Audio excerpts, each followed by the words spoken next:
something new about Barbara Johns today, I will be surprised, because I guarantee you every time I hear another panel or talks or whatever, you learn something new and different. And we're really excited to have Dr. Amy Tillerson-Brown, Professor of History and Barbara Johns Scholar from Mary Baldwin with us, grew up in Prince Edward County.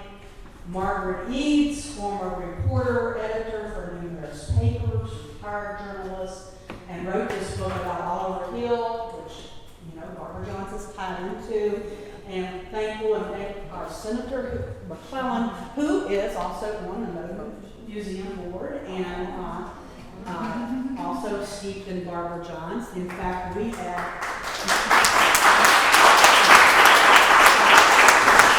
one last thing about that. I will say a couple years ago, we had our Democratic Steering Committee meeting. Remember Margot and Steve? I'm not sure if you were there. At the Nova Museum. And honestly, it was really spiritual almost to have it there. And they were so welcoming and they accommodated for us to be able to do that. I certainly hope that we can go back and do that at another time as well. One last housekeeping thing, because we couldn't have all these great events happen without help from a whole bunch of people. And we have some really great sponsors today. Virginia AFL-CIO and George Krause-Mays. Every zip code counts back. You ask, who is that? Actually, that's Tom Perez. We call it one of the support the party and support this event. He's got a little race going over there in Maryland, so he's a little busy today, but he's running for governor right there for next year.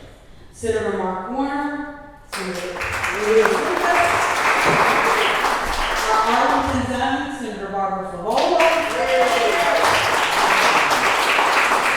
Columbia Care. Is anybody here from Columbia Care yet? Alrighty. Delegate Patrick Pope, whose district is here and helped us secure this facility. Craig Hines, another great Democratic community member, as well as Joanna Russell and Mr. Peter Kent. So, anyway, I'm going to start talking now and turn it over to Senator McClellan. Thank you. Thank you, everybody, for joining us today as we honor the life and legacy of someone who, who was a shero.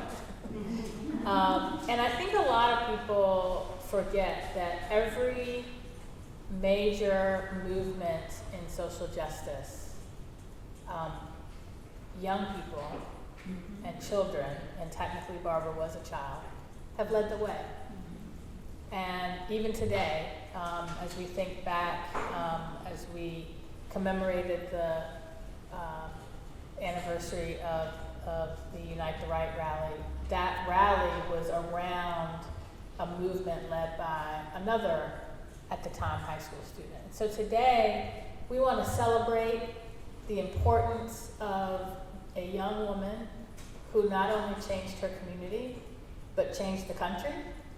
And we want to make sure that we not only give her her due, but that we recognize her as the courageous woman that she was, because we owe her so much. And you've all heard the story. We'll hear a little bit more about the story.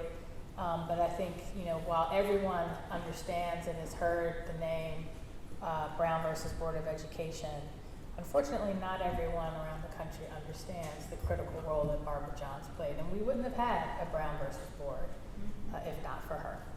And so we're going to hear from two very exciting panelists. I'm not going to read their long bio. I'm just going to highlight a couple of important things about them, and we'll jump right into the questions. So Dr. Amy Tillerson-Brown is a professor of history and the chair of the history department at Mary Baldwin University, where she also directs the African American Studies and Public History programs. And she is currently completing her book manuscript, Black Women and the Freedom Struggle in Prince Edward County, Virginia, 1880 to 1865. This is a project, This is a project that analyzes the activism of Black women in Prince Edward County and examines the activism of Black Prince Edward County women who, despite less than optimal economic conditions and traditional negative assumptions associated with their race and gender, network to build their communities. We also have another author in our midst, Margaret Edds, who, as you heard, was a political and state government reporter, editorial writer, and weekly columnist for the Virginia Pilot newspaper in Norfolk for many years. She also has several books published, including her most recent, and there are a few copies in the back, We Face the Dawn, Oliver Hill, Spotswood Robinson, and the Legal Team That Dismantled Jim Crow, which discusses the South's most significant grassroots legal challenge in Jim Crow separatism during the 1940s and the 1950s. Both of them have many awards and recognition, but they are here today to talk about Barbara Johns, the Moton strike, and the legacy as a result, and how that still is important and resonates with what's going on today. So let me just start with my first question, and we will start with Dr. Tillerson-Brown. One of the more unique parts of Barbara's story is the fact that she was just 16 years old when she organized the student strike. How did her family and community upbringing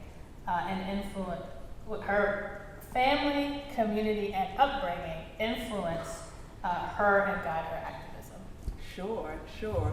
Thank you all for having this program, and thank you for inviting me to share some of my knowledge of Barbara Johns. One thing about Barbara, how did her community and upbringing? Well, we have much of her family that's here with us today. She grew up in a small, she was born in New York City, but she grew up primarily in a small part of Prince Edward County, Darlington Heights, Virginia. And there with her 4 siblings, one sister is here, and I think a brother or 2 are here. After going back and forth for a bit between DC and New York and back to the Darlington Heights community, she grew up and attended the Triumph Baptist Church there.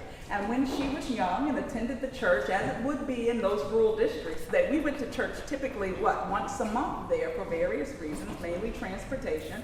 But I think church was still a central part of that larger Darlington Heights community.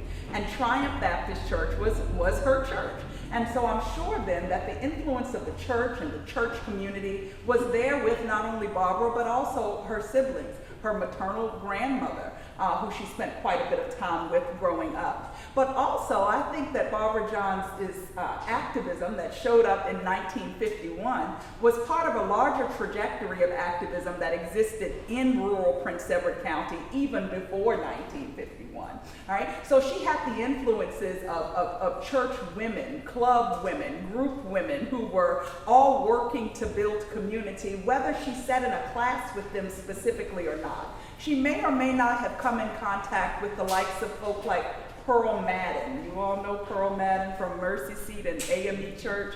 Connie Rollins was her daughter, played the piano. Laverne Purval, who just before the student strike had negotiated to start a small public library in Prince Edward County because blacks weren't allowed to borrow books from the white library that existed there. So Barbara knew these women. She might have come in contact with them at places like the Sunday School Union.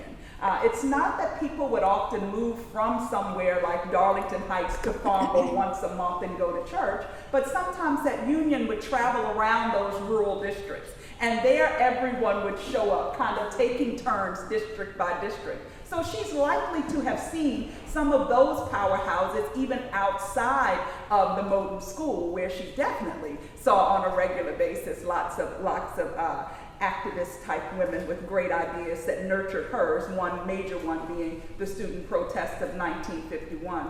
She heard conversations going on in her house amongst her parents and her very activist uncle, the Reverend Vernon Johns, who was at Lynchburg Seminary, and backwards and forwards between there and wherever else he was preaching. But he had a store in Darlington Heights that her father took over when he was back and forth. So assuredly, she heard many of those conversations and came to hate segregation as vehemently as her uncle did. I think that many of those things fostered within her this burning desire to speak out for what she knew was right, despite what the consequences may have been. And what she knew was that she was going to have the support of her family at home. And I think that that nurturing environment is what gave her the strength to even do what she did on that, have the bravery to do what she did on that April 23rd, March 1951, after the months of planning with her and other student leaders. But I think it's important to note that her activism comes on the trajectory of a larger pattern of activism that lots of people, especially Black women, unnamed still, had to work with and make the world better as a result of, as Barbara Johns did. Hope I didn't talk too long. No, you didn't. And Margaret, you want to add to that? I'll add just a little. Thank you. Thank you, Senator McClellan. Thank you, Susan. This is the 6th of these, but I think it's the first since she was chosen to represent Virginia in the National Statuary Hall. So I'm especially honored and delighted to be part of it because of that. Everybody in Virginia, and really now, but for many years, everybody who knew politics in Virginia knew about Barbara Johns. But I got to know more about her in working on the book about Oliver Hill and Spotswood Robinson, and then also being able to write a piece about her for Encyclopedia of Virginia, which is now online. And the two major sources for that were her sister, who was such a great help in all of that, and then some of her own, some of her own writing. So I brought with me her diary, if you want to call it that, and in the question of how she was impacted by her family, her community, and her upbringing, I thought I'd just read you a couple of things that she wrote herself to describe that. First, she had a considerable amount of responsibility at a very young age, and I think that probably gave her some confidence. Her mother went back and forth to Washington to work a great deal, and so she had to help take care of the younger children. And here's what she said about that. She said, "I had a great deal of responsibility thrust on my shoulders, both outside in the fields and inside the house. One seldom got a chance to sit down and rest before the familiar cry of 'Barbary,' as her grandmother called her. I'd then rush to feed the chicken, pick up chips for the wood stove, run to the spring for a bucket of cool fresh water, gather the eggs, or do some other household chore." So a lot of responsibility. She also had this very supportive and very esteemed family, particularly through her uncle, Vernon Johns, who was a renowned minister at the Dexter Avenue Baptist Church in Montgomery. He preceded Martin Luther King Jr. there. And here's what she said about his influence. She said, "The fireplace in the living room was flanked by two ceiling-to-floor bookshelves full of books left by my uncle who had moved to Montgomery. We spent many nights reading by the warmth of the fire. Here I read The Postman Always Rings Twice, H.G. Wells' War of the Worlds, and many others. In between his trips from Montgomery to Virginia, my uncle would make sure we spent some of our time devouring the books he kept in the big house, particularly the encyclopedia. We were required to start with Volume A and work up to Volume Z. Needless to say, I did not relish this type of imposed and restricted reading, so I managed to circumvent around this by inserting a few Archie and Veronica comic books or some other material between the pages." Her grandmother, also, as you mentioned, Sally Johns, Vernon's mother, was a strong influence, and she was a very opinionated, outspoken woman. Barbara said about her, she argued good-naturedly, but nevertheless she argued about everything from when the war would end, who was likely to win, and how much sugar a sane person should put in a cup of coffee. And then lastly, I think she had a very independent, thoughtful nature. And that was probably key also in what she did. And she said about that, sometimes to avoid all the ruckus, I would roam through the woods, wrapping myself in its quiet embrace, listening only to the sound of the birds, the scattering of squirrels, rabbits, and other small creatures underfoot. Occasionally a startled deer would leap hurriedly away, or a brace of quail would take flight, or some other small creature would scurry away. But mostly it was quiet and peaceful, and I sought the woods for solitude and to read in peace. Wow. It's always exciting to hear Barbara's own words. And again, I think it's important to not just talk about the past, but to tie the past to the present. And Barbara is one in a long line of young people who have made a difference in their community, and who are still doing that today. So this time I'll start with Margaret. What do you think that young people who are getting involved in activism and politics today can learn from Barbara? And then I'll throw in there a second piece of the question is, who are some of the activists that remind you of Barbara today? Okay. Well, Emma Gonzalez, I guess we know from Parkland, who stood for 6.5 minutes in silence to commemorate her fellow students who were slain. Greta Thunberg, who sailed across the Atlantic, and then Zahana Bryant, whom you mentioned earlier, who was a student in Charlottesville who really got the petition going for taking down the statue there of Robert E. Lee, all independent young people. So I think things that you might learn from her as a young person, one is that she really was meticulous in her planning. She really took time with it. She started out with a very small group of people she knew she could trust, who were respected student leaders, and then she gradually built on that.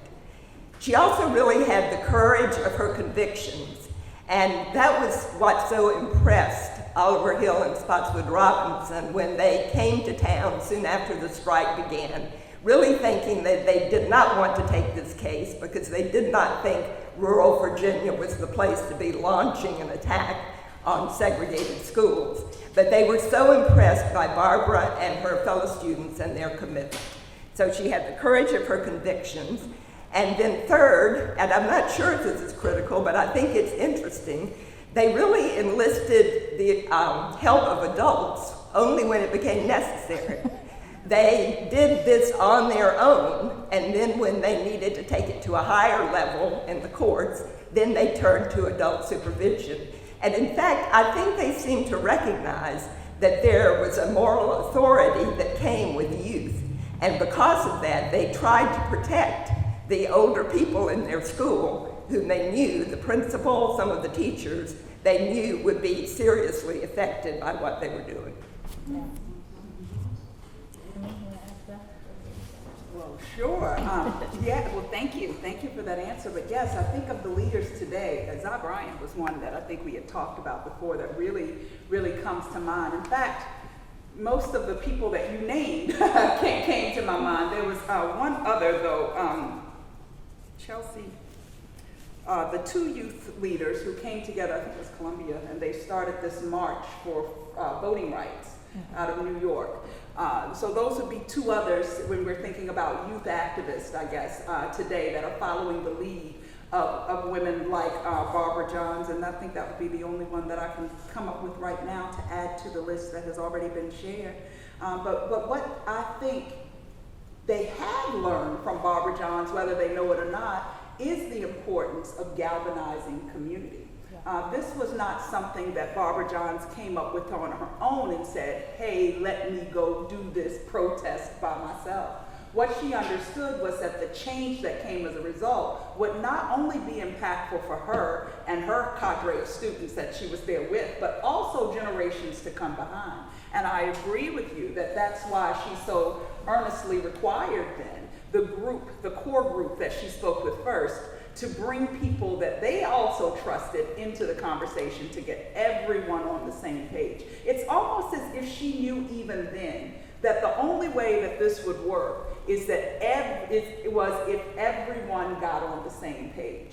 And while she was the one out in front, she wasn't out kind of by herself. She kind of had the throngs of that student leadership group behind her. And I think that's what gave it the momentum to push through and convince those very able lawyers that were on their way to Pulaski, weren't they? Before stopping in rural Prince Edward County to take a chance on Prince Edward. And the fact that she was so well-read and knew about what was going on in current events, I think made her the likely candidate to be such the able spokesperson that she was. Now, I've forgotten the second half of the question. No, you answered both. Oh, well, good. Well, thank You you. answered both. I will add just on the sort of what young people today can learn. I think it's important to understand that you can't view your activism in a vacuum. That what you do is part of a larger mosaic of action, and that there will be a reaction. And I think it's important to, even if you have a narrow view in mind, that when you see how it connects to the big picture, you have to be willing to take your role in that. And I think it's important here, the strike was to get a better school. When the students started the strike, they were not aiming to end segregation. They just wanted a better school.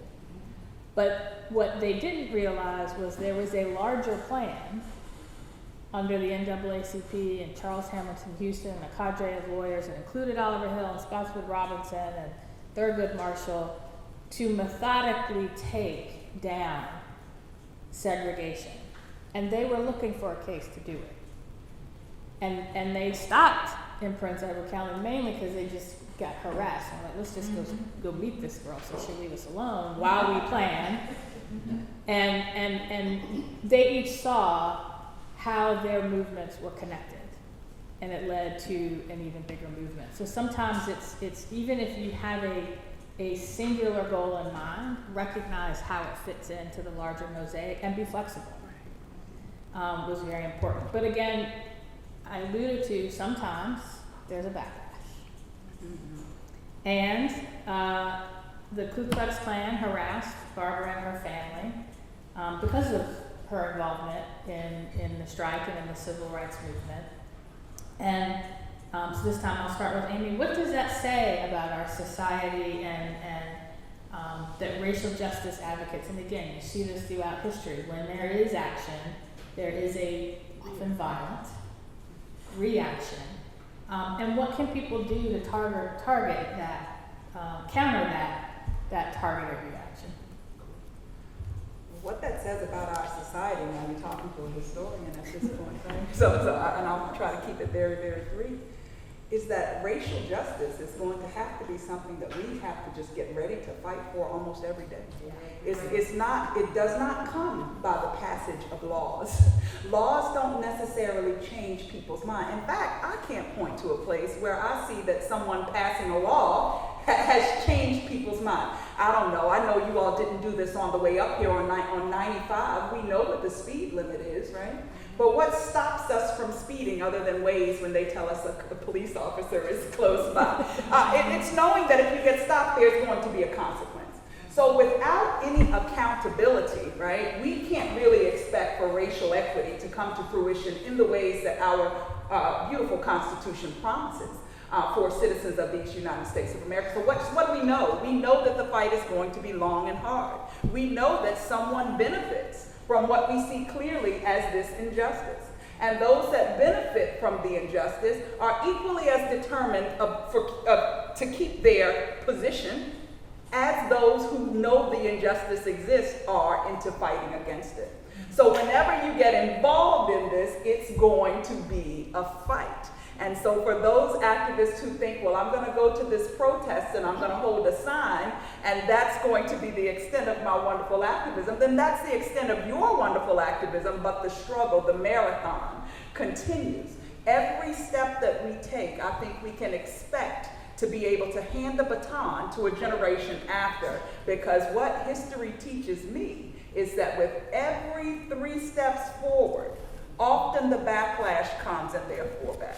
Now, we can go all the way and talk about Reconstruction and the nadir, but hopefully with that knowledge, there's always hope. I'm a prisoner of hope, as I'm sure many of you in this room are. With that hope, we're just going to hope to push through. We know more today than we did 200 years ago. We know more today than we did in 1951. And some of those blind spots that Barbara and her family had, now we can kind of come to anticipate and try to prepare in ways to get ready for that, knowing all the while, however, that the struggle is there and the marathon must continue. Absolutely. Mark? So the question of what does it say about our society that extremists are still targeting people? I think it says that insecure people still exist and that they are susceptible to hate messages, and that there are people who are very willing to exploit that insecurity through pushing hate and pushing violence. How do we defeat it? It's a long process. I don't know other than to call it out and to counter misinformation with facts and truth wherever that can be done. That may persuade some. Sadly, we see it will not persuade all. The only thing I would add about what we can do about it is we be vigilant and continue to tell the stories of our history. Because and you're absolutely right, you cannot, it is not laws alone that change hearts. But we need the laws. We need the laws. We need the laws. Yeah, but whether you're a legislator, whether you are a person in the community, your views are shaped by your life experience and what you know. And as the stories of the civil rights movement, whether it's the 1950s and 60s, whether it's in response to Reconstruction in the early 1900s, as the participants in the history begin to die off. And those stories are only passed down in some communities and not all. We begin to lose not only the stories, but the ramifications of the stories. And that is why it is important those stories are told publicly, through public history, through events like this, through commemorations, through statues that reflect a complete history, and yes, in our schools. And to pick up on a thread that Amy began to weave, but I want to make sure it sticks with us. Every time in our history that African Americans in particular and marginalized communities in general gain social, political, and economic power, there has been a backlash that has included 3 prongs: violence, voter suppression and laws to roll back progress, and propaganda designed to break up coalitions that are working towards progress. Whether that lie is the lie of white supremacy or the lie of a stolen election, whether that violence is the KKK, Bull Connor and his dogs and fire hoses, or what we saw on January 6th. And it is critically important that we recognize that history, so we recognize that pattern, and we remember all of us, every generation has a responsibility to keep that progress moving. Now, again, past, present are all interconnected. Barbara was fighting, whether she intended to originally or not, Barbara was fighting school segregation. Unfortunately, today our schools are just as segregated as they were in Barbara's day. So this is your opportunity. I think it's Margaret's turn first. Is what do our political leaders need to know to do to begin to really finally end school segregation and improve the quality of our schools? Would someone else like to start? This is, we are so much better at identifying this problem than we are at doing anything to fix it. In 1948, Spotswood Robinson and Oliver Hill went around Virginia identifying disparities in black and white schools, and then they went to court to try to fix those. And what they saw clearly was that efforts to make black and white education equal on a segregated basis did not work. And that is as true today as it was then. So what has happened since then? In 1988, integration really peaked in our public schools, and we've been dialing back ever since. We ended busing. We had decisions like the 2007 decision impacting Louisville and Seattle, which said basically that even voluntary efforts at integration based on race could not stand. We've also had since then such a dramatic change in our school population. In Barbara's day, it was a question of black and white. Today, in 2016, 48% white, 26% Latino, 15% black, about 5 to 6% Asian. So we're dealing with a very different population. And what is happening, we're seeing, is that the number of intensely segregated non-white schools has been dramatically growing over the last decades. And so we find ourselves in a situation where many schools that focus particularly on black and Latino students by class and by race are poorer schools, do not have the facilities, do not have the amount of money being spent. And then we have middle class schools that seem to cater particularly to whites and Asians.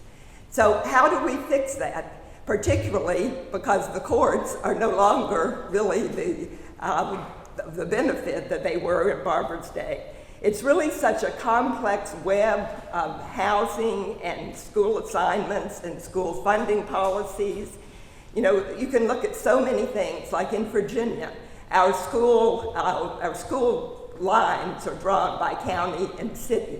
And so immediately you're getting sort of pockets of poverty, pockets of wealth, and those lines can't be crossed.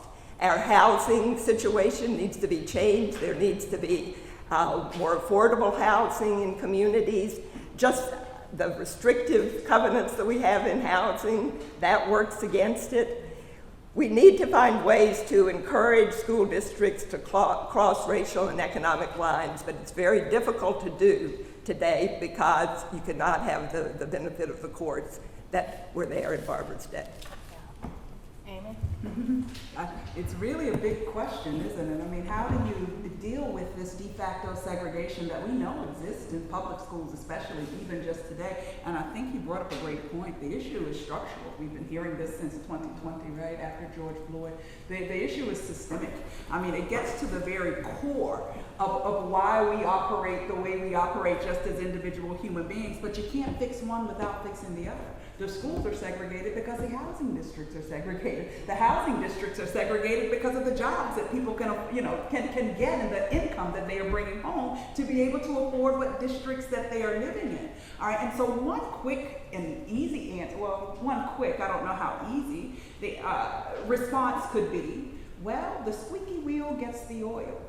When you go to these schools, but listen, I understand that to be true, but I'm not saying the onus is then on the poor people who are being marginalized to have to come up and say, guess what? You're paying us at each student's annual percentage per student is much lower than the whites over in this district there. We see this, but the reality is the school administrators see it also. But there is no reason for them to change that because they don't have to be accountable. Now I may be going off on a tangent, but I'm going to come back, especially after COVID, right? After the COVID crisis and all of the ARP funds that are coming, in this great Commonwealth, we have school districts that are receiving millions of dollars. We know also from research that the Virginia Department of Education put out is that black and brown students have been most marginalized as a result of COVID, when we're looking at their scores, their mental health. But we have the school districts where there's nothing in place to check to see if that disparity is being dealt with, right, with the increased funding that's coming as a result of those funds. So you have individual activists who have been going around saying, listen, implicit bias exists in schools. There are scholars who have done the work, Monique Morris with Push Out, Bettina Love with We Want to Do More Than Just Survive, we want to thrive. That bias is leading to the opportunity gaps that plague so many of our school districts and just fuel that school to prison pipeline. We know that exists. But usually the response is, well, we don't have the money to get the training. Now here's an opportunity that we do possibly have the money to get the training and to respond to the disparity as it exists, but no one's pushing that. So what could policymakers do? That might be something that they could do right now. You get what I'm saying? That could, yes, I heard you, yes. Because if you don't, then what you have are these students who have been most marginalized coming back to these institutes or institutions that racially traumatize them on a day-to-day basis. And there are no checks and balances that being put in place. And there are no districts truly that have to be held accountable for that. I'm not really sure that there's a law that says this is what discrimination looks like in the educational setting, and these are the consequences that you will deal after you get through all of the red tape, which gets us back to that first question prior to this. Why is it that violence still exists? I'm not sure those with all of the power wanted to leave. Because if they did, it would. There's a benefit for it to being this way, and I don't know that I want to go all the way into those weeds, so I'm just going to hand the microphone. Thank you for that. I just, let me weave together a couple of things I heard. Again, I'm going to use the word intersectionality. Oh, yeah. Yes. Unfortunately, too often, government looks at issues in silos. You have a Department of Education, a Department of Housing and Urban Development, a Department of Transportation, Commerce and Labor, and they're all connected. Right. You weave together. You can't address, the effects of redlining in mortgages and banking and racial covenants didn't go away with the magic wand when those things were legalized, made illegal. So we've got to intentionally look at those issues intersectionally to address the impact of Jim Crow across all issues. So we have made, I would say, generational progress in the wake of George Floyd's murder and the rise, really unprecedented, almost overnight momentum in the civil rights movement. And now more people are fighting for social justice and racial justice. But the movement looks a little different. So, Amy, starting with you, what can the activists of today learn from the movement of the 1950s and 60s? Sure. Speaking about Barbara John's activism in particular, Barbara Johns was upset about the inadequate facilities that she saw, that she endured on a day-to-day basis. She saw and she knew in her heart that disparity was not right. And she made up her mind to, as her teacher, Inez Davenport, challenged her to do something about it. And that's what she did from that position of how is my life being hurt by this discrimination. And she decided, I'm going to make a change. But what she knew was that she wasn't going to make that change by herself. She had already been well learned, right? She read, her grandmother, I think, said that she read whatever she could get her hands on. She was very bright. She was aware of what was going on nationally and within her own community. She saw that something was wrong, and she got with groups of people that shared that general belief, and they planned. So one thing that youth activists, I think, can take from Barbara Johns in particular is the importance of creating a plan. Now, listen, I don't disagree with Martin King when he said riots are the voices of the unheard. We know that everyone doesn't plan in the same way. But when planning successful movements like this, I think that there needs to be, what are our goals? What are our objectives? How do we flesh those out to get to a point where we can actually start making policy change, if policy change is your objective? And if you're just angry, then hey, I understand that also. And there's a place for that. But I think something that the young activists today can take from Barbara Johns is to know what's going on around you and decide what's most important for you to fight for right now. And as Senator McClellan said, have the flexibility to change. Once you're bringing people in, if it's necessary for your larger objective, then have the flexibility and the ability to massage some of those borders, I guess, in your objectives. Yeah. Margaret? A similar answer. I think first, don't wait for someone else to start. Like as Davenport said, why don't you do something about it? So the thing is to recognize and then make a plan and begin doing something. One of the things I realized in researching this book was, in civil rights there are the Thurgood Marshalls and the Martin Luther Kings and the Rosa Parks, and beneath them was a layer of people like Oliver Hill and Spotswood Robinson. But beneath them was hundreds, thousands of people who did little things. Some of them never knew that it made any difference. But really, when there is that collective push for something, change can happen. And that is the story of the civil rights movement of that era. And then the last thing I'll add is, and I wrote so many notes, but in the interest of time, I'm not going to do them all. The movement was multifaceted. It was protests. It was boycotts. It was lawsuits. It was speeches. It was demonstrations meant to move the masses. Martin Luther King chose to have students and children to participate because he knew, and he picked Birmingham on purpose. He picked Danville on purpose because he knew the overreaction he would get would wake up moderate white people and begin to move their hearts. And so I think part of what we need to understand in any movement is it's multifaceted, and you gotta have a commitment. It is not you do the protest and then you go home. It is the sustained dedication until change happens, which is not easy and not for the faint of heart. So, what would Barbara Johns think of the current push for racial justice and the rise of the Black Lives Matter movement? And we've talked about this a little bit, but how is today's movement similar or different from her era? Well, I think she'd be all for it. Yes. It's very different. I'm not sure that she would even recognize what's happening now. She was operating at a point when Black people in the South had absolutely no power. There were no elected officials, people were being lynched, there were bombings. She would not recognize the General Assembly of today. Her weapons were moral authority and the courts. And today, of course, as I said earlier, the courts are less sympathetic, but at the same time, Black people have a much stronger base of power, as we're seeing in the General Assembly right now, and what has happened in the last couple of years there.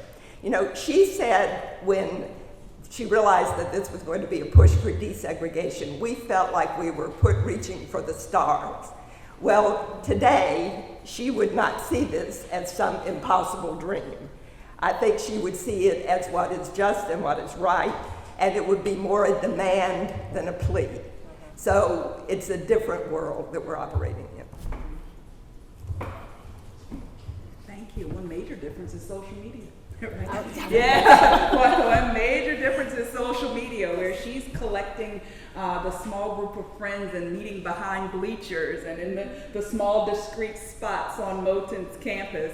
Today, we can galvanize communities with the hashtag, right? We can bring them all together with the hashtag. So to a degree, in a way, some may be able to see the mechanisms for activism as making it more susceptible for the possibilities of change, right? Where it's different now and that. I also think she would be proud.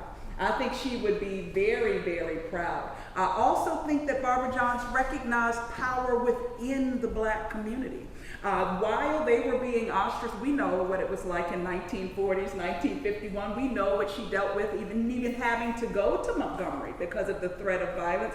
We know that overarching fear of white retaliation through violence existed. Some might argue it still exists today, right? That would be definitely a similarity that exists today and was there. But I think that Barbara Johns saw and knew within her own community she did have power. Because if she didn't recognize that power, she wouldn't have been as brave as she was to stand up in that auditorium with 400 plus students and lead them out of there. She knew the voice of her Uncle Vernon. She knew the voice of her father, who ran that store and had to deal with the interactions of whites calling him by his first name or uncle, and him having the restraint and power to come home and take care of his family. So I do totally understand the point that blacks were often devoid of much political power then. I think that Barbara would have examined her community without that white filter for a spell. And I think that's what gave her the support and the esteem to go forth and do what she did. And I think that's what she would challenge blacks today to do. Black activists, people of color that are speaking out on behalf of marginalized communities. Almost, while we know the numbers are what they are, don't believe the hype that you don't have a voice, that you can't still try to make change. And that's not to say that she would say there is no systemic and structural racism. I think she would know that too. But I think that as brave as she was on that April day in '51 to stand up and say, we've got to make a change, she would encourage communities of youth to realize the power that they had in their one voice and make change to the best of their abilities. And so what does it mean to honor the legacy of Barbara Johns in 2021? Amy, I'm gonna start. Sure. I think that, well, I'm definitely honored.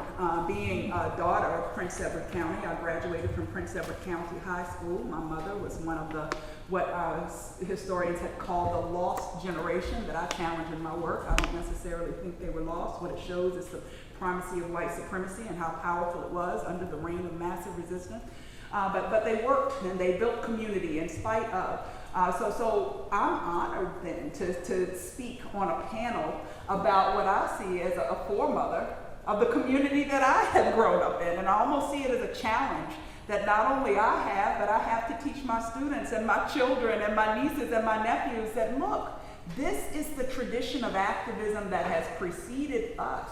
Can you imagine what these folk had to deal with? Yes, it's better, but we still have trials and tribulations to overcome in 2021. But look what they did back then. It invigorates me. It encourages me. It fortifies me to even go another day. So when I'm teaching in a U.S. history class where there is no mention of a Barbara Johns, Prince Edward, and very slight mention of Brown v. Board of Education, and say, wait a minute, but I know this story that they didn't include. And if you want to talk about why they didn't include it, then that'll lead us to a larger discussion of systemic and structural racism, but I'm not sure you want that right now.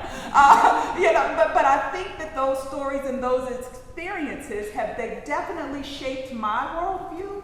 And what I hope is that in recounting these stories and telling these stories, holding them dear, telling these truths, that we can continue to encourage generations of those who come after us and make them realize that this is a larger history, this is a longer trajectory, and the freedom struggle isn't over.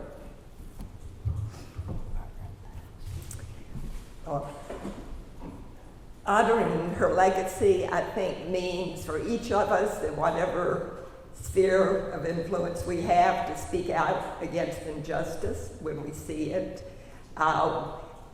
Not to not ask why me, but to ask why not me.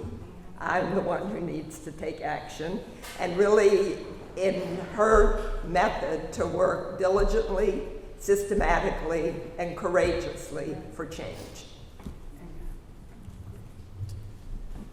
I would finish with, we honor her legacy by picking up the baton and running with it, and making sure the next generation comes with us, and we keep fighting the fight until we don't need to fight the fight, for as long as that takes. So with that, we're going to take a couple of questions from the audience before we turn it over to Barbara's family to share their reflections. So any questions? And I guess we only have one microphone, so I will walk around and get a little bit of exercise since I'm in the car all day.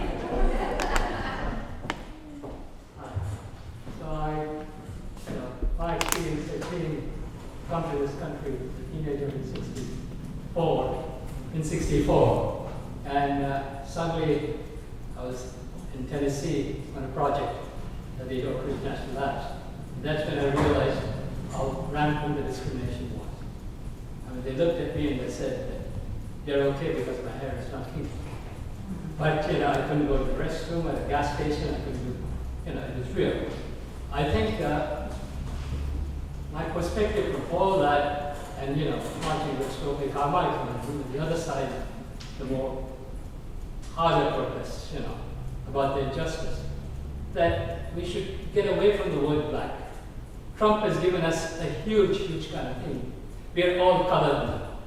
And we got to embrace our Latin brothers and also sort of, look after them. We must assimilate it in a larger form. They are a growing kind of thing. And, it is injustice for us all. They also suffer that. And I think by embracing it, we have even a greater power. And I think we should sort of, do that. Hi, this was a fantastic panel. All was very, very fantastic. I'm not from here. I've only lived in Virginia 2 years, but I did work in the school system in Miami-Dade County for 40 years. They have actually, I was a social worker, a special ed teacher. They actually have equal funding there as far as that goes through whatever part of the county you live in. The teachers are paid the same. Everything's the same. You said something so important. So much of why bad things happen are propaganda. There was really nothing wrong with the schools. Yes, we had to make improvement. Yes, we had to bring up money overall for everybody. However, we had a governor come in related to a former president, and that was, I would say, it was Jeb Bush. And they have put it out there that the schools were bad. They were bad. And they started the charter school movement because the schools were bad. That was not true. But that made, again, another white flight, I would say that. What do you feel has been the role of, I would ask all three of you, the role of charter schools? Maybe in Virginia it's different, but what I saw happen in Florida was really circumvent integration as well as this equal funding that we have throughout our county. You ready to go on and chime in, or I can share my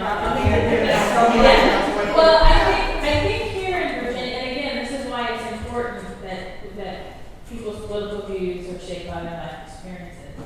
The charter school movement never took off in Virginia the way it did in some other southern cities because we had a Henry Marsh, who was one of Oliver Hill's law partners, and we had, a Louise Lucas, and people in power who remembered that when we had massive resistance in Virginia, here it was academies and state funding for black students to go out of state to go to school, or for white students to go to these private academies. And they being Henry Marsh and Louise Lucas and the members of the Legislative Black Caucus, saw how charter schools was the modern version of that. And so they never really took off here in Virginia, despite repeated efforts to really get them going because of the fact that we had a legislature that more fully reflected the experiences of other communities. I don't know if anybody wants to add anything to that or. No. Okay, let me get you and. Clearly Barbara Johns is a great hero. I'm wondering whether there was a Claudette Colvin type figure as there was in Miami, and Barbara Johns was more of the Rosa Parks. In Montgomery, if there were more, I'm sorry, I'm sorry. I definitely get the analogy. Claudette Colvin was March 55, and then December we have Rosa Parks, and there were a few in between. A student leading a protest in Prince Edward prior to Barbara in 51. A student doesn't come to mind. Parents do. I know that parents had been petitioning the school board since the early 40s, late 30s. It was 39 when that school was built, but definitely by the 40s for equitable facilities, including bus transportation. But I am not aware in my research of any students that staged a protest for against inadequate facilities in Prince Edward. Are you? Yeah, okay. Yeah, thank you. This has been wonderful. When you mentioned intersectionality, housing, wages, education, as well as activism and our political legislation, I couldn't help but think about Representative Cori Bush on the steps of the Capitol before the eviction moratorium. And that ability, I stood by her on the steps of the Capitol, and that combination of activism, but understanding that housing really affects so many of us. As someone who's born and raised in Arlington, my parents were homeless when I was first born. We went through a lot of housing insecurity. I'm curious in this fight for racial justice, what are other examples of intersectionality that we can look to, either between activism and the political world, or things like education and housing, especially given we're living in a post-pandemic world that really has affected so many of our families here. That's a great question. You want to take it? Because I got some thoughts on that. I'm a good moderator. Well, I'm thinking of Richmond and maybe an example of intersectionality that didn't fully work, where an attempt in our school system, and the school system is very heavily minority, but there was a recent attempt to dilute that somewhat by changing boundaries, which relates to housing, and redrawing those, and unfortunately it didn't take. But it was an example of an effort to be aware of the fact that housing is so related to the school system, and the need to break down those barriers. Yeah, it's a recognition that every issue affects everything else. So if you look at the city of Richmond, you can't fully explain segregation if you don't. How segregation created not just pockets of Black communities and white communities, but poor communities that were also Black.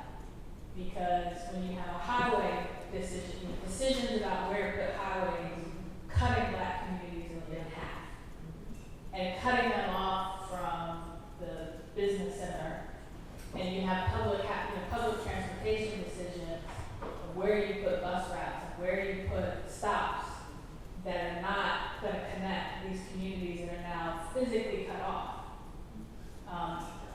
All of that's connected. When you think about decisions about where you put power plants and how those are in those poor Black communities, you've got to recognize that every single issue affects another. So then when the General Assembly passes laws that not only recognize the concept of environmental justice, but says every decision you make is going to be looked at through the lens of equity, whether it's an environmental decision or an education decision or a housing decision. You've got to begin to connect them. Or you take an issue, you take a children's cabinet that says we're going to bring all of the stakeholders together that make decisions that affect children and make them talk to each other.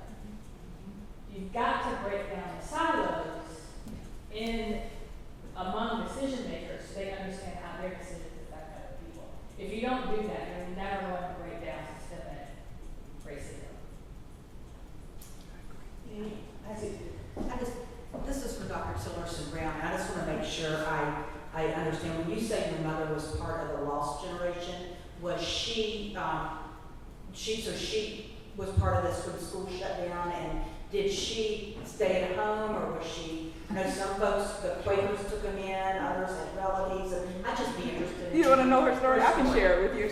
She'll Because, I mean, the other part about this is, it wasn't one day they went out and marched, and, 3 days later, the deal was done. I mean, this was a year long, for all these young folks in here. This was years and years and years going, so. Yeah, absolutely. Yeah, sure. I'll be brief. I'm looking at the time. Right, after Barbara John's strike that led to the Davis case, 1952-53, Prince Edward got some get right and built the larger high school, Moton High School, that was really superior to the Farmville High School that had existed previously.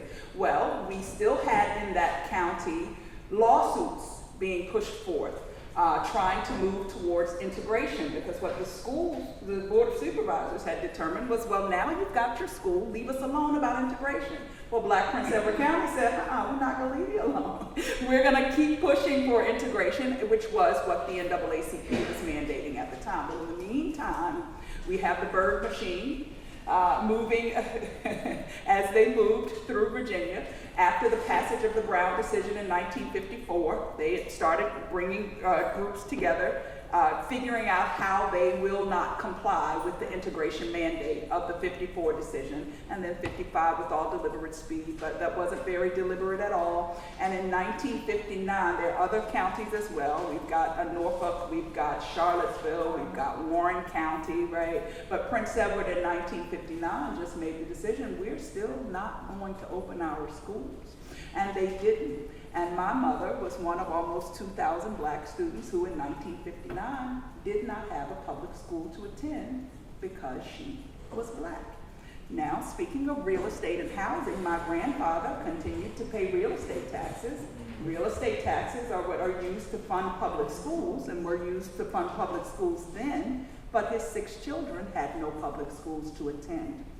So what he did while building a house in the Prospect District of Prince Edward County on about 40-some acres of land with 6 children. He was a railroad man working on a railroad. It's not like he had pockets of money just waiting to build this house. He was still building a house in Prospect, but so that his children could attend schools, he rented a house in adjoining Cumberland County so that they could go to public schools.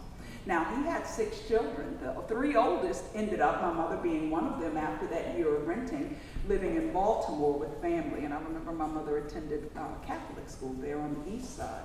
But when we talk, and in one breath, you're thinking, well, that's great. She had a school to go to, but she had 3 siblings that she talked to once a month using their aunt's phone, because there wasn't a phone in their house, and that's how they communicated.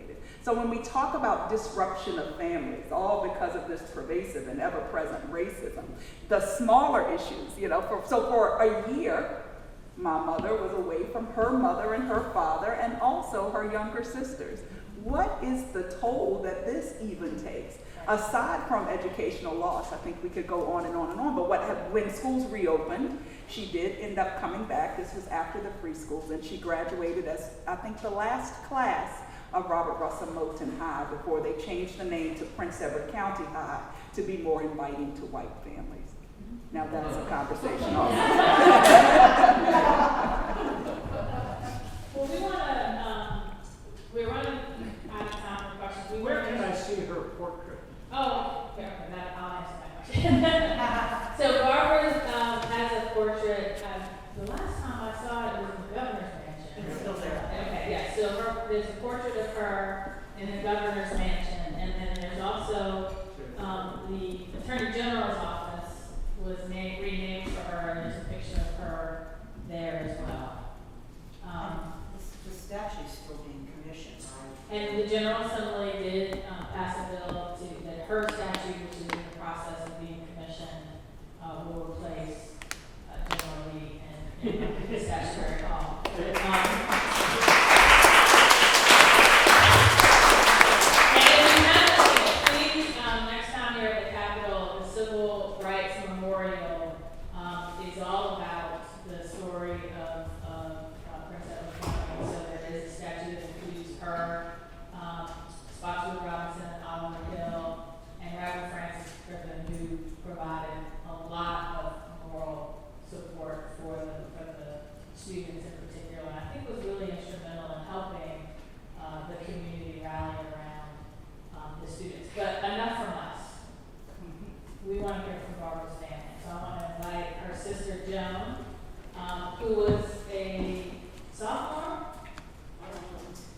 a freshman. So imagine you're a freshman in high school. You're a freshman in high school, you're called down to an assembly. You're sitting there, and you see your older sister standing on the stage. What were you thinking? And tell us what unfolded.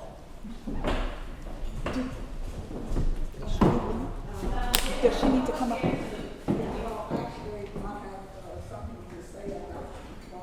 Okay, if you'll come sit at the table, because we want to make sure the folks watching on Facebook Live here. You want to bring your brothers up too, just so Yes, they can see? Robert, Ernest, and you all want to come. We insist. Let me get you some chairs.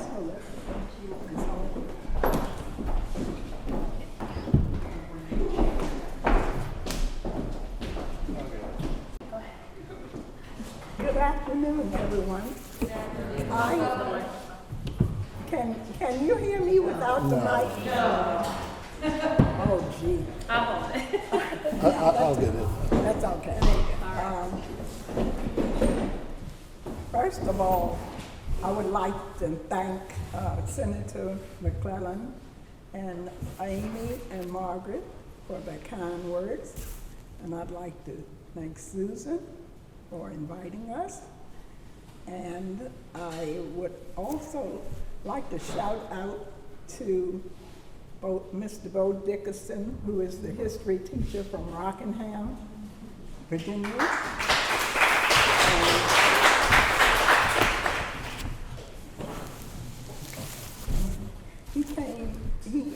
He came to Moulton Museum for 5 years and brought his students, and we had a great time. They discussed Barbara, and they talked about the history of Virginia, and that was great. And I would like to shout out to my husband, Claude, who's seated right on the front row. And of course, this is my brother, Robert, and my brother, Ernest, and this is my sister-in-law, Barbara, and my sister-in-law, Hazel. And I would just like to say I am happy that we were invited to talk about Barbara today. So I'm going to read something that Barbara wrote. And first of all, I'm going to tell you a little bit about what happened back then. My name is Joan Marie Johns Cobbs, and I was 12 years old when my sister Barbara Rose Johns led 450 students on a strike for a better school on April 23rd, 1951. Barbara was only 16 years old at the time. Barbara organized and planned a strike. And she and her fellow students met secretly on the athletic field at Robert Russo Moulton High School in Farmville, Virginia. Barbara was a junior at the school where the conditions were deplorable. Rather than build a new school for the students, the county decided to build 3 tar paper shacks around the existing high school to accommodate the students. The buildings were cold and drafty and heated with pot-bellied stoves. The students who sat closest to the stove were too hot, and the other students were too cold. In the winter months, we often sat in class wearing our coats and boots to keep warm. When it rained, we helped our teachers place pails around the room to catch the water. We had hand-me-down books from the white high school that were tattered and torn. We had no science labs, no gym, no lockers, no cafeteria, and no school supplies. Our teachers had to buy many items that we needed for school. We had excellent teachers who pushed us to excel and demanded our undivided attention. Barbara decided to go to her favorite teacher, Miss Inez Davenport, who taught both of us music and discussed the conditions of the school with her. She listened to Barbara and then said to her, "Well, why don't you do something about it?" Her question surprised Barbara, and she said it did not occur to her to ask her what she meant. She felt she had dismissed her with that reply. So Barbara devised a plan that she felt was divinely inspired and summoned her fellow classmates that she trusted, and they coordinated the details of the strike. The morning of April 23, 1951 was a normal school day, but when we were summoned to the auditorium, everything changed. Instead of our principal, M. Boyd Jones, on the stage, there stood my sister Barbara at the lectern. I was so shocked that I slid down in my seat as low as I could go when she started to talk. She explained to us that the conditions at our school were intolerable and that we needed to go on a strike for a better school. She asked us to please cooperate with her and tell our parents to support us. She made it very clear to us that this was the only way that we would get any results. When one of the students asked if we were going to get in trouble for this, she replied that the Farmville jail was not big enough to hold all of us, so we should not worry. Needless to say, we followed her out of school for 2 weeks. The students had devised a scheme to get our principal out of the school prior to the assembly in the auditorium. One of the students, John Watson, put a handkerchief over his mouth and called the principal's office to tell him that some of his students were downtown when they should have been in school. As soon as the principal left, Barbara sent a note to the teachers to come to the auditorium. She had forged the principal's initials on the note. When they came, she politely asked them to leave, and when one of the male teachers resisted, 2 of the male students led him out of the auditorium. My first reaction to what had occurred was fear.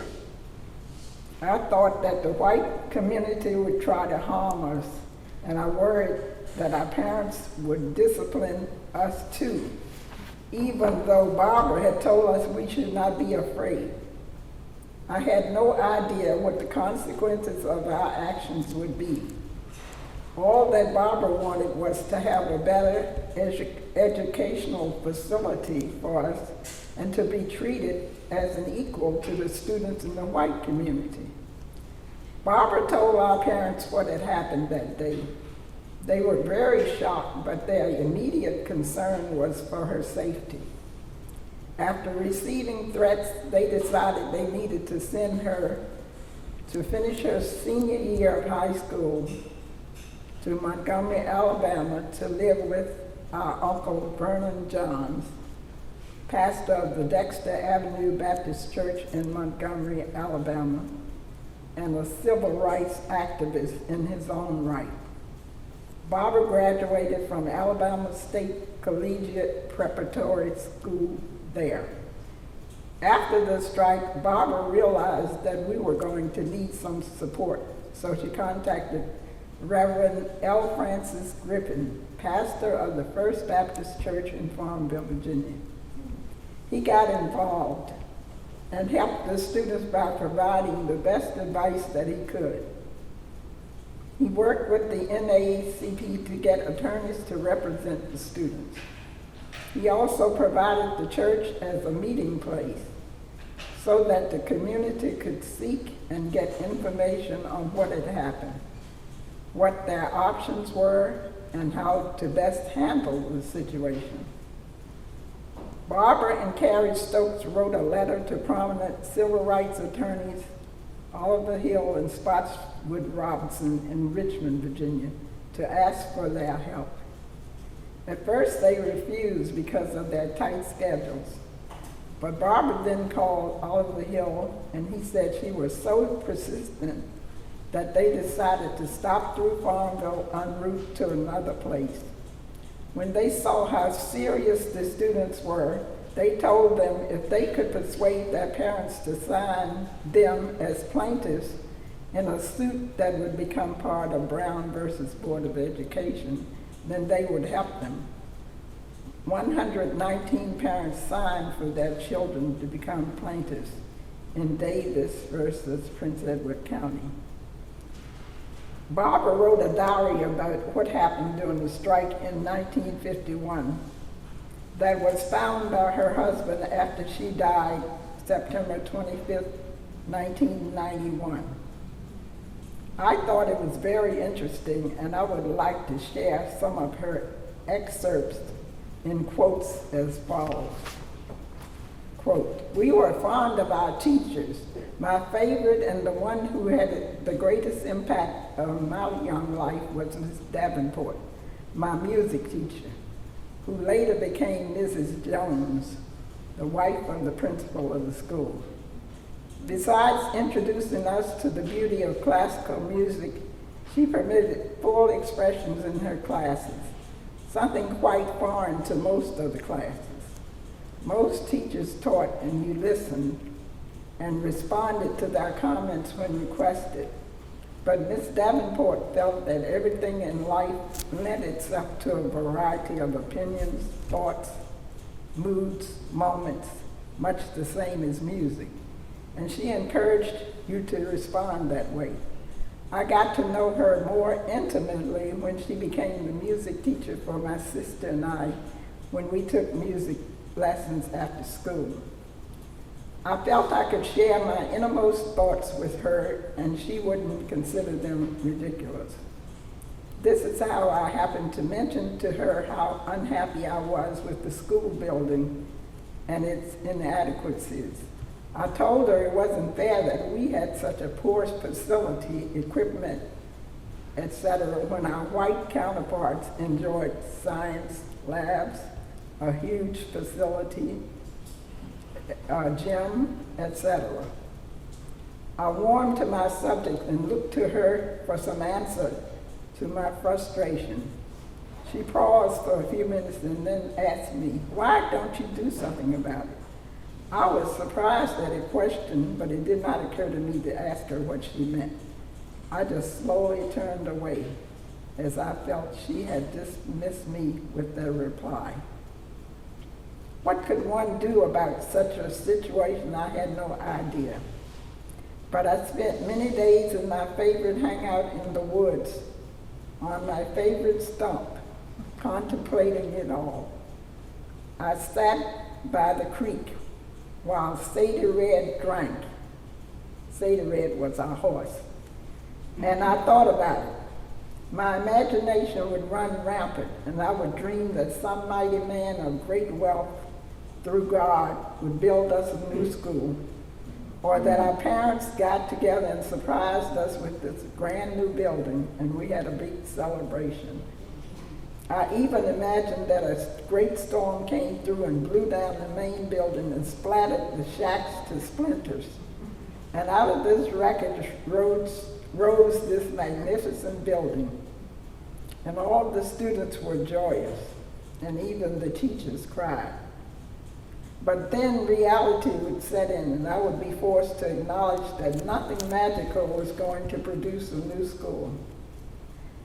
And then there were times I just prayed, God, please grant us a new school. Please let us have a warm place to stay where we won't have to keep our coats on all day to stay warm. God, please help us. We are your children too. This type of thinking went on for months. Sometimes as I chopped the wood, sometimes as I fed the pigs. When I did work or as I sat quietly, it would crop up in my mind because I felt that we were not treated like any of the other students. They were not cold. They didn't have to leave one building and transfer to another. Their buses weren't overcrowded. Their teacher, bus driver didn't have to make the fire before we could start classes. One morning I was so busy rushing my brothers and sister down the hill to school that I forgot my own lunch and had to rush back up the hill to retrieve it. In the meantime, the bus arrived, picked them up, and left me standing there by the roadside, waiting to plumb a ride with whoever came by. About an hour later, I was still waiting when the white bus drives by, half empty on its way to Farmville High School. It would have had to pass my school to get to that school, but I couldn't ride with them. Right then and there, I decided that indeed something had to be done about this inequality, but I still didn't know what. All day, my mind and thoughts were whirling, and as I lay in my bed that night, I prayed for help, whether in a dream or whether I was awake, but I felt I was awake. A plan began to formulate in my mind. A plan I felt was divinely inspired because I hadn't been able to think of anything until then. That plan was to assemble together the student council members who I considered the creme de la creme of the school. However, they were smart and were thinkers. I knew them and trusted them, and I was a part of them. From this, we would formulate a plan to go out on strike. We would make signs, and I would give a speech stating our dissatisfaction. And we would march out of the school. People would hear us, see us, and understand our difficulty, would sympathize with our plight, and would grant us our new school building. Our teachers would be proud, and the students would learn more. It would be grand, and we would live happily ever after. Fully confident that all of this would transpire, I arose early the next morning, rushed to get everyone out, and I could hardly wait to get to school to call this meeting. I was self-sufficient and independent because my mother was not around to rely on or to consult. My father was too busy plowing and planting and harvesting to have time for any fantasy of mine, and he would have considered it foolish and never agreed with it, but he would not have stopped me. I was permitted free rein in my thinking and actions. As he put it, I was too stubborn and too determined to have my own way, so why hassle themselves? I didn't consult my Uncle Vernon because he wasn't around, and really, I didn't feel a need to consult anyone anyway. It had been given to me. All I had to do was do it.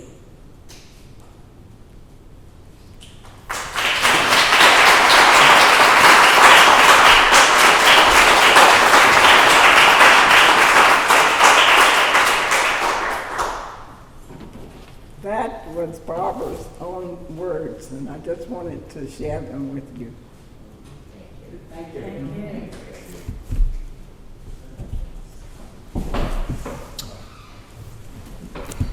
Well, unless anyone has anything else they'd like to share, I think, would you all like to share any thoughts? Well, I'll share one comment. Okay. My mom was pregnant when all this occurred. I was born 3 months after the walkout. And I never knew anything about this walkout or anything that occurred in Prince Edward County until I was a sophomore in college. And a professor told me that there was a book in the library that had my family's name. They closed their schools. And I had no idea. My family never talked about it. So I was not aware of any of this. So I've been learning over these last few years what transpired, and from my sister, she never said anything when I was younger.